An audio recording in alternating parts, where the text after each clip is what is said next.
Cornerstone. Papakilala po muna kami. Intro VR Vision. Hello po, this is C13. Sam. Gusto mo kayo? Ako po si Franz. Hello po, I'm Vince. Hello na Patrick. Ay, Patrick. Nakatingin sa pagkain. Ay, sa ba? Tapos na. Ayun po. So, ito, they can ask anything. Kwentuhan lang. Para lang tayo nagtitrip sa bahay. So, sige po, pwede kayo magtanong ng anything. Kaya, wala ko din ako dito. Pwede naman yung yan. Okay po, you can start anyone. Sama. Sama tuloy. Ano ba ito? Wala ka rin naman sa pinatado. May si Choppy lang na tahimik. Ganyan. Dahil go na, dahil. Nagano nyo na kaya? Nagano lang. You can eat po Nakilala na. O parang mawala. Walang branding. Sige ba, Jo? Start ka na po. Hello po, magandang hapon. Matagal na ba kayo magkakasama as in high school classmates, ganon? Or barkada lang? Or talagang dito kayo nagkakilala? Actually, never po kami nagkita sa buong buhay na... Kita na tayo sa TikTok. Sa TikTok. Ayun po, tapos nabuo po kami as strangers. Strangers. Lahat po kami parang trainees po from different backgrounds. Pero actually, kababata ko siya. Ay, hindi. Bali, ang naging unang trainee ko talaga si Vince. Siya po yung pumasok ko as trainee. Sumunod ako. Actually po, hindi pa ito yung like final group ko eh. May na-complete na talaga na nakasama kami doon na Enzo. Ni Vince. Nalilitay na. Tapos hanggang sa nagkakamang evaluation po kami sa Manila pong evaluation. Then hanggang sa natira po kami dalawa ni Enzo. Actually, matagal kami nag-training na dalawa na kami. Like siguro almost wala ng hope. Wala na spark. Mga 2 months kami nag-training ni Vince. Tapos parang naisip namin na matutuloy pa ba ito. So hanggang sa tumagal-tagal, pumasok po ang aming dito na sa season 3. Then, sumunod po si Sam and sumunod po si Franz. Actually, nung 4 po kami, nung problema kami noon. Kasi ako, ano po kami, kumbaga kulang po kami sa vocal po. Parang mas naghahanap pa po kami ng medyo strong pagdating sa pagkanta po. Hanggang sa pumasok po si Franz. Yes! And we are Vision! Pero prior showbiz, ano mo na yung mga ginagawa niyo bago kayo nag-discover? Ano po si Patrick po, marami na po siyang mga TVC before. Yes po. Pwede mo masabi. Ayan, so marami po siyang TVC since child star po kasi siya. Uy bro! Nung elementary, high school. High school po ako nag-start ng mga TVC, mga BTR, and mga... Yun po yung pinagkakabalan ko siya ng mga school ko. Mga school. Ako, kasi po... Principal ka. Yan. Tapos, paano ka na-discover? May nag-chat po sa akin sa Cornerstone. Tapos, hindi ko po una napansin yung chat niya sa IG. Hanggang sa ako nag-DM ko. Then, Iba talaga nagagawa sa pag-DM niya. may kakilala po ako na kumontak po sa akin. Dati pong parang nangungupahan sa bahay po namin. Tapos parang pinapakita po ako dito. Then sabi ko present ko ako ng kaibigan. So, noong una po nga ayoko pa eh. Kasi parang nawalan ako na hope. Sa mga TVC po kasi parang lagi akong final casting namin. Siya po di ba ganun, pero hindi ka naman nakukuha. So parang ako lang ako kasi yung mami ko taga Cavite. Tapos lagi siyang luwas ng luwas sa Manila. So parang ako napapagod lang siya. Hindi mo nakuha sa aking pera niya. Lagi ganun. Hanggang sa nung sinabihan nga po ako. Tapos ayun, inisip ko, sabi ko ba ito? Ganyan. Kasi pinipilit ko talaga ako nyo. Tsaka nung lagi ko ito. At sabi ko, sige, last na to, baka sakali, gano'n. Minsan nung pinisend po ako sa CS, in-interview po nila ako, tapos tinanong po nila ako anong gusto ko, solo artist ko, group. So pinili ko po yung group. Kasi mahilig din po ako, ng bata pa lang ako, kumagawin ng mga cover na groups na sumasayaw. So, ano ko sinabi, sorry. Pero yun po parang critic ko lang po. Hindi, Based on dun sa mga kwento po, nung nag-audition daw po si Patrick sa Cornerstone, parang siya po yung nag-stand out po talaga when it comes to dancing. Totoo, di ba? Yes. Totoo yun, totoo Di ba? yun. Tapos kaya sinabi nila, like, ano talaga, parang, sige, ano natin, itong naka-checker po kasi. Naka-checker dun, stand out siya. Yun. So, yun po, parang from there, ano, the rest is history. Siya na po ang aming main dance. So, Happy birthday!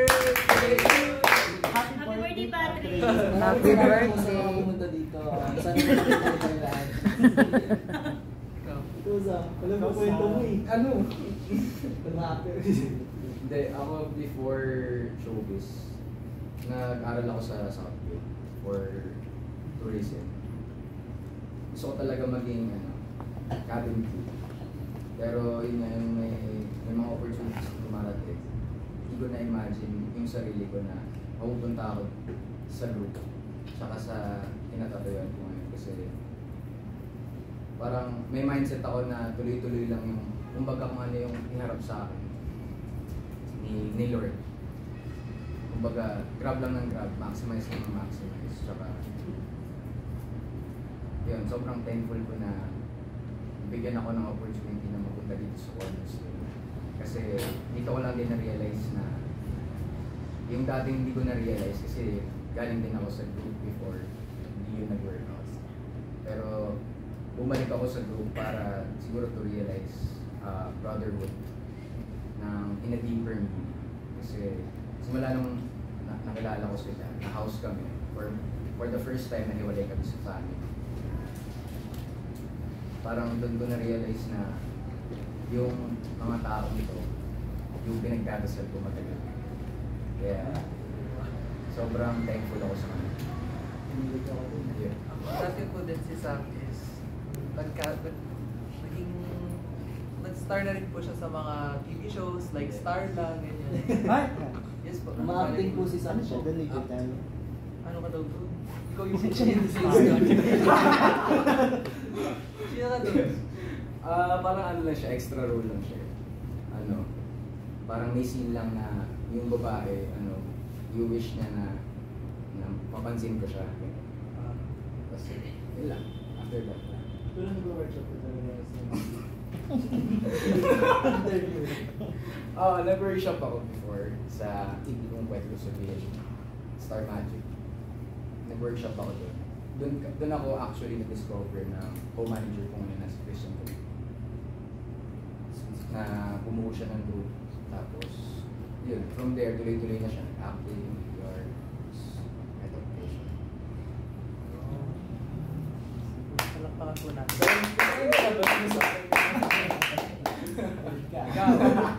Gwapo ni Sam.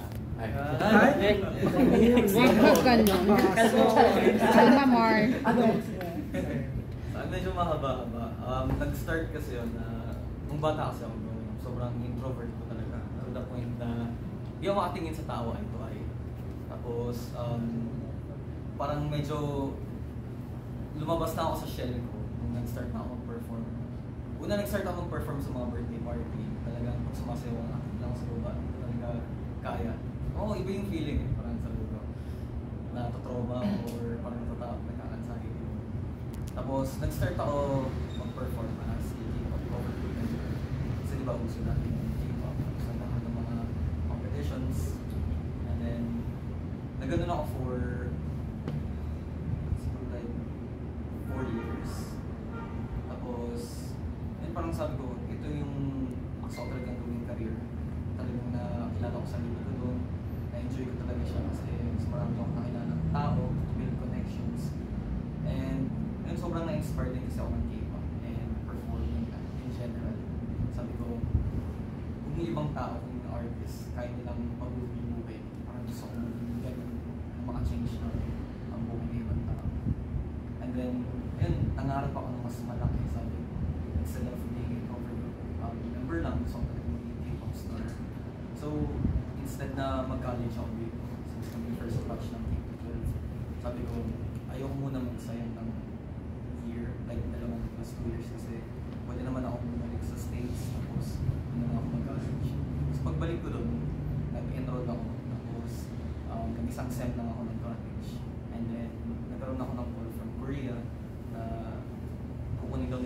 survival program po na.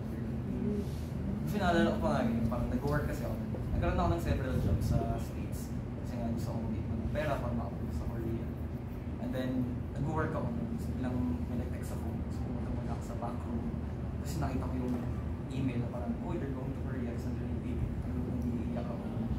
Tapos pagbalik ko sa customer ko, kasi nag-serve ako ng pagkain. Parang sabi niya, ito umiiyak. Sabi ko, hindi nag-check na ako. So, mukha akong and then after yun, pumunta ako sa Korea. Part ako ng survival program ka. And then, nung na-eliminate ako, kinaut ako ng isang Korean agency. And then, nag-training ako doon up until na nag-try ako gusto ng mga kanta. And then, yung stay, which is released ko 2 years ago, yun yung parang naging reggae music ko. And then, may plans ba dapat? Pero unfortunately, nangyari na yung COVID, nagka-pandemic. So, pinilit ako ng family ko na, uwi ko muna dito para makasama ko muna kami kasi mahirap yung isa dyan. And since matanda na sila, parang gusto na lang ng tulog. So, sabi ko, sige. And then, na-stuck ako dito kasi syempre, pa-extend yung lockdown. Hanggang sa nag-work ako as a call center agent, and then nag-posting ako sa Shopee, and then nag-gagawa rin ako ng mga TVC. So, sabi ko parang, parang sunod-sunod yung opportunity. Bakit hindi na lang muna ako dito? And then, may tumawag na parang kakilala ng Cornerstone. Ayun, parang binayaya ako, parang bibili sila ng boy group, maka-interested. So, nung una parang sinakdown ko na yung idea kasi sabi ko, ayaw, gusto talaga bumili ng Korea. Up until na may isa ulit akong friend na sabi ko, i-meet ka ng president ng Cornerstone, which is si Sir Erickson. So, ayun, minute ko sila. Tapos, unang nakausap ko yung handler namin si Miss Lee. Tapos parang nakita ko sobrang joyful niya, sobrang enthusiastic niya na makakusap. So, ayun, parang sabi niya, check niyo muna yung studio. Kasi sabi ko, so talaga may game solo artist. Sabi niya, sige, check mo yung studio. So, pagpasok ko dito, nakita ko itong dalawang magiging chicken dito na training. Sabi ko, parang may ganito na pala sa sige ko, parang wala na yung hindi pa accept yung K-pop. Tapos, ayun, sabi ko, sige, try na. Ayun, nag-start ako train sa kanila, tapos iba pang trainings. Tapos, nakilala ko to si Sam before audition. Kasama kami sa isang show. Tapos, nung pumasok siya dito, parang Sa Scarlet. ibang show po, parang cooking show yun. Tapos nung pumasok siya dito, parang sabi ko, unti-unti na mo. So, parang nakakagawa. Tapos, kulang pa kami ng isa. Like na-mention nga ng Patrick. So, naghanap kami ng power kuwan. Tapos, naghanap ako sa Facebook friends. Tapos, nakita ko to si Franz. Nagulat ako, parang friends kami sa Facebook. Ay, Pala, sa nagkikipag community kasi pala. So, yun, hanggang sa nabuo na kami. Actually, sa Kabansi parang nakwento na din yung buhay. Hindi, joke lang. Ako po, madami po kasi ako pinagdaan. Wala. Wala akong Hindi, pinagdaan. before po nito, nag-aaral po ako sa entrepreneurship. And actually, yung mga high school din, like, siguro konting background ng dancing and singing sa school namin. Like, mahilig ako mag-perform sa mga in front of, maraming mga school events, gano'n, sa sayaw. Kahit di ako magaling. Parang, magaling naman. Hindi, ayun. Tapos, parang, wala ako. Tapos, after nun, parang, sabi ko, sarap naman sa feeling na mag-perform doon. So, parang, hindi ko din in-expect na parang may nag-message sa akin sa Farmers na parang mag-audition daw ako, tapos pag nakuha, parang pinakasimula. Tapos the first day, ako palang yung parang pinaka-una talaga na trainee, tapos may mga kasama ako, ganun, tapos nawawala. Tapos hanggang sa pumasok na si Patrick, tapos mga ilang months, sabi niya na kami na lang, tapos parang wala nangyayari. So parang that time, parang papasok na lang ako. Like for, inisip ko na mag-quit, sabi, papasok na lang ako for spend time. Tapos parang nung mabubuo na kami, actually nabuo na kami, tapos parang sabi ko, balik guys, mag-back out buti na lang, like, parang nilaban ko din kasi, syempre, parang hindi pa sayang simulan. So, natutuwa lang kasi ako na ngayon, lahat nun, buti hindi ko yun binaliwala, hindi ko yun pinag parang nakakatuwa lang na nakasama ko silang apat, tapos yung cornerstone, super laki ng group ko, nakita ko, and sa kanila rin, sobrang lumabas yung ibang personality. So nakakatuwa lang, and nag-decide ko na mas mag-group na ako. Mag-group. Famous po kasi dati si Ed. Sa TikTok. Influencer vibes. Ako naman po, before visual, nag-aaral po ako sa Mapua, taking digital film. Kasi yun po yung parang gusto kong career path. Yes, maging director, maging producer.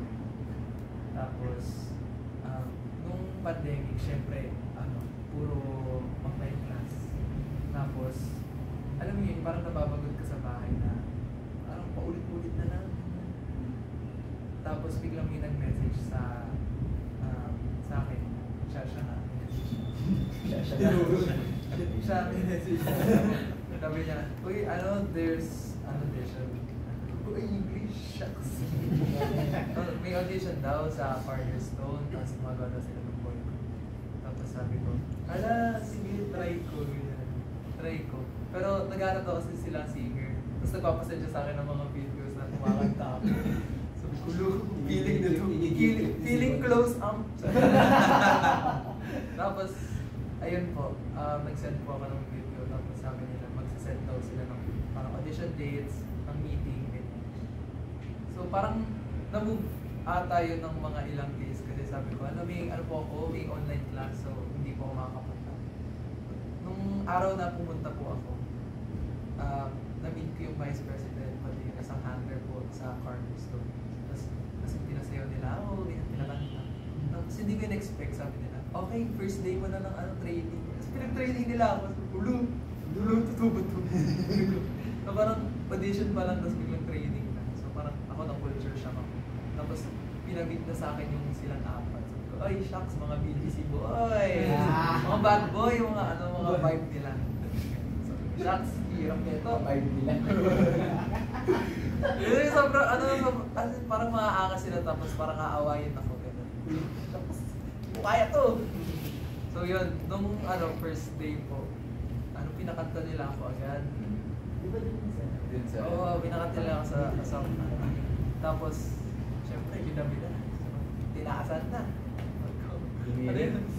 Bumihirit. Sabi ko, ano ito? Ano No, sample daw. Isiyaw mo ko. May sumapul ko siya. Yun yung kinanta niya. Yan, ganun po, ganun. Tapos, yan. Pero ito ang catch. Kailangan ko daw magsayaw. Eh ako. Anong sinayaw mo naman ngayon? Kasi papakita ko na